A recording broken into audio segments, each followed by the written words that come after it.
اللہ تعالیٰ نے ہر انسان پر دنیاوی، دینی، گھریلو، معاشی ذمہ داریاں رکھی ہیں۔ ان ذمہ داریوں کا پورا کرنا بھی آدمی کے ذمہ ضروری ہے۔ تو انسان اپنی ذمہ داریوں کو پورا کرتے ہوئے اپنے حالات کے اعتبار سے جتنا وقت علم دین سیکھنے کے لیے نکال سکتا ہے وہ نکالے۔ اگر کوئی آدمی روزانہ کی بنیاد پر علم دین نہیں سیکھ سکتا تو اس کی ایک صورت یہ ہے کہ وہ کسی ساتھی کے ساتھ معاملہ کر لے اور دونوں اپنی اپنی باری مقرر کر لیں۔ یہ ہے تناؤب۔ ایک دن ایک ساتھی جا کر سبق پڑھے، دینی مسائل سیکھے اور واپس آ کر اپنے دوسرے ساتھی کو وہ باتیں بتلائے۔ دوسرے دن دوسرا ساتھی جائے، وہ دین کی باتیں سیکھے اور اس کے بعد واپس آ کر اپنے اس ساتھی کو جو کل گیا تھا آج نہیں جا سکا اس دن کی نئی باتیں بتلائے۔ حضور کریم صلی اللہ تعالی علیہ وسلم نے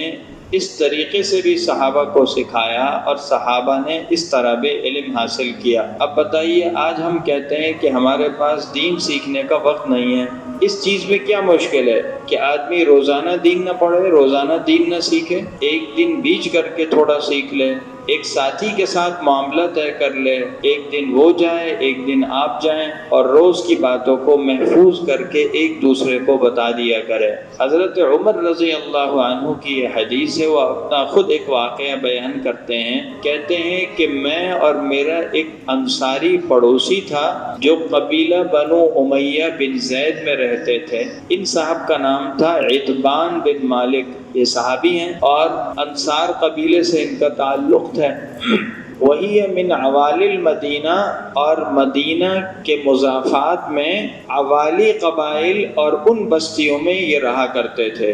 مدینہ منورہ سے ذرا اوپر کی طرف، بالائی کی طرف کچھ بستیاں تھیں، ان کو عوالی کہتے تھے۔ یہاں جو قبائل آباد تھے اس میں ایک قبیلہ تھا بنو امیہ بن زید۔ حضرت عمر رضی اللہ عنہ وہاں رہتے تھے اور وہاں کے ایک پڑوسی حضرت عمر رضی اللہ عنہ کے پڑوسی بھی تھے اور ان کے دوست بھی تھے۔